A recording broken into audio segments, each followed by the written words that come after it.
Cabo Delgado vamos descer para o centro, concretamente a província de Tete, com o jornalista Amós Zacarias. Muito boa noite, Amós Zacarias. Estamos a falar da Covid em Tete ainda. Felizmente não há conflito militar, portanto não é um fator de bloqueio, mas os números continuam a subir. Amós, qual é o quadro neste momento na província de Tete em relação à propagação da doença?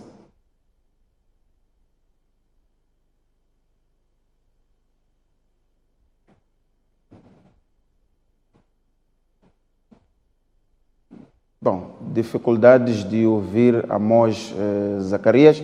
Assim que as condições estiverem restabelecidas com Amós Zacarias, iremos entrar em direto para termos uma ideia daquilo que está a acontecer na província de Tete.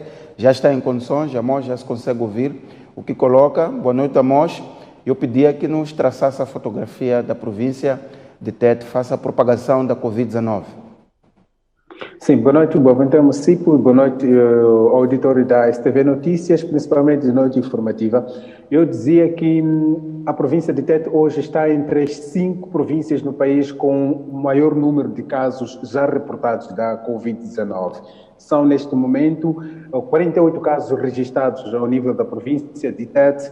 Felizmente, 21 destes 48 são considerados hoje recuperados. Ainda há 25 casos ativos e, infelizmente, ontem tivemos mais um óbito associado à Covid-19 ao nível da província de Tete. Os números continuam a crescer. Neste momento há uma preocupação ao nível do setor de saúde que tem a ver com o distrito de Caurabaça, que hoje parece tem estado a ser o centro de contaminação ao nível da província. Neste momento que lhe falo, o distrito de Caurabaça tem 15 casos positivos e ainda são casos ativos, sendo que nos últimos, se olharmos um pouco o histórico dos casos positivos ao nível da província de Tete, começamos com Xangara, depois fomos para a cidade, para Marara, depois para a cidade de Tete, e depois saltamos para o distrito de Moatize, principalmente ao posto fronteiriço de Zobwe,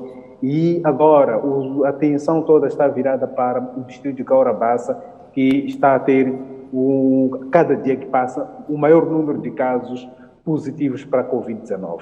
Preocupante ainda é que a maior parte destes números são de vigilância ativa. O que deve transparecer é que a ideia de que há uma certa cadeia de transmissão ao nível do distrito de Caurabaça, que ainda, segundo as autoridades de saúde, inclusive ainda esta tarde, estive numa conversa com o diretor provincial da saúde, que dizia que há um trabalho de pesquisa e de compreensão sobre as possíveis redes de contaminação que possam existir no distrito de Caurabaça, e não só um pouco para toda a província de Tete. Neste momento, em termos de casos ativos, sabemos que são 15 no distrito de Caurabaça. A cidade de Tete tem, neste momento, 4 casos ativos e o distrito de Moatize tem 2 casos ativos. Mutarara tem 2 casos ativos e aí o distrito de Xangara ficou quase mais ou menos um mês sem registrar novos casos. Nos últimos dias, volta a registrar casos positivos, também de vigilância ativa.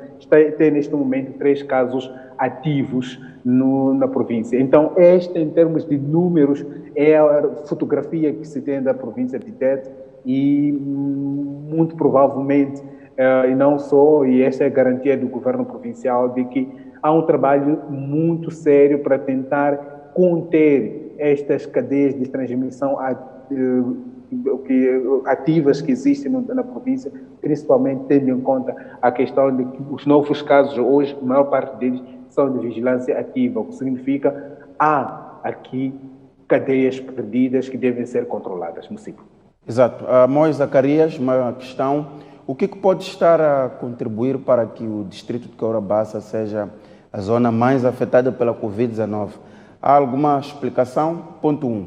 O ponto 2, até que ponto o facto de Tete ser uma província que faz fronteira com 3 países, também afetados pela Covid-19, Malawi, a Zâmbia e o Zimbábue, até que ponto é que este fator não pode também constituir um perigo para que os números continuem a disparar na província? Bom, o que é que pode estar na origem do distrito de Caurabaça que seja um ponto de um elevado número neste momento. Ainda não há evidências claras e cientificamente comprovadas de onde está a partir esta rede. Mas, se calhar, tentamos aqui fazer um paralelismo, ou tendo em conta que o distrito de Xangara, que foi o primeiro ponto a ter casos positivos, e depois o distrito de Marara, são distritos muito próximos de Cahora Bassa. Provavelmente pode-se considerar que daí possam sair se calhar o doente e depois o index que acabou depois com criar essa rede ao nível do distrito de Cahora Bassa. Mas também temos que olhar um outro fator. O distrito de Cahora Bassa está lá a Vila do Songo, que é uma espécie de um acampamento da HCB. Provavelmente, e se sabe também alguns desses casos do distrito estão mesmo na Vila do Songo, provavelmente pode ter aqui uma situação das movimentações dos trabalhadores, provavelmente um dos trabalhadores não é oficial, não tenho evidências de que isto pode ser, mas o facto de ser um acampamento pode também propiciar muito esta questão de contaminação, se for o caso. Mas, no geral, ainda está-se a fazer uma pesquisa para perceber qual é esta cadeia e depois se ter a conclusão. Agora, em relação à província de Tete ser o corredor, este é um fator que ainda esta tarde, numa conversa que eu tive com o diretor provincial, estive mesmo a colocar isto, até que ponto a província de Tete não pode ser nos próximos dias. Olhamos hoje, em termos de números de casos positivos, a província de Tete está entre as 5 províncias mais afetadas. Não pode, nos próximos tempos, ser o facto de ser corredor, ser um fator que possa propiciar o aumento dos casos. E ele dizia que há este receio e há todo o trabalho que está sendo feito no sentido de tentar, a todo custo, rastrear nas 4 fronteiras que estão neste momento abertas. Refiro-me de Caçacatiza, entre Moçambique e Zâmbia, depois Calomwe, Moçambique e Malau, através do distrito de Angônia, Zobwe, Moçambique e Malau, através do distrito de Moatize, e Cuxamano, Moçambique e Zimbábue, através do distrito de Xangara. Está-se a fazer um trabalho de rastreio na entrada. Ou seja, hoje todos os camionistas que passam por aquele ponto devem ser rastreados e há um mapeamento de quem são esses camionistas, para onde é que vão e qual é o percurso que vão levar ao nível da província para tentar controlar os movimentos que depois possam estar fora do controle, como dizia há dias atrás o Presidente da República, que depois é um pouco complicado controlar esta movimentação dos camionistas. Então, Mocipo, no cômputo geral, este é o cenário que se tem na província de Tete. Mas antes, se calhar, Mocipo, antes de fechar, há um fenômeno muito interessante provocado por causa do confinamento. Há dados preocupantes em relação ao caso de violência baseada no gênero.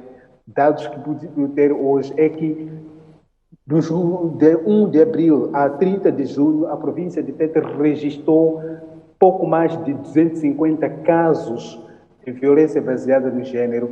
E o caricato disto é que há um maior número de homens que estão a sofrer violência, que são esses que neste momento procuram as autoridades para poder apresentar. Qual é a razão? É que os casais ou o conflito tem a ver com a falta de sustento, ou seja, a falta de assistência alimentar faz com que haja este número de discussões e de violência baseado no gênero, com maior incidência para os homens, que neste momento as autoridades dizem é um número recorde. Nos últimos tempos há muitos homens que procuram os serviços de atendimento de mulher e criança vítima de violência para poder apresentar queixas, porque a situação é preocupante. Então, este também é outro lado dos impactos negativos da Covid-19. Amós Zacarias, muito obrigado. Deu-nos aqui o retrato da situação da Covid na província de Tete.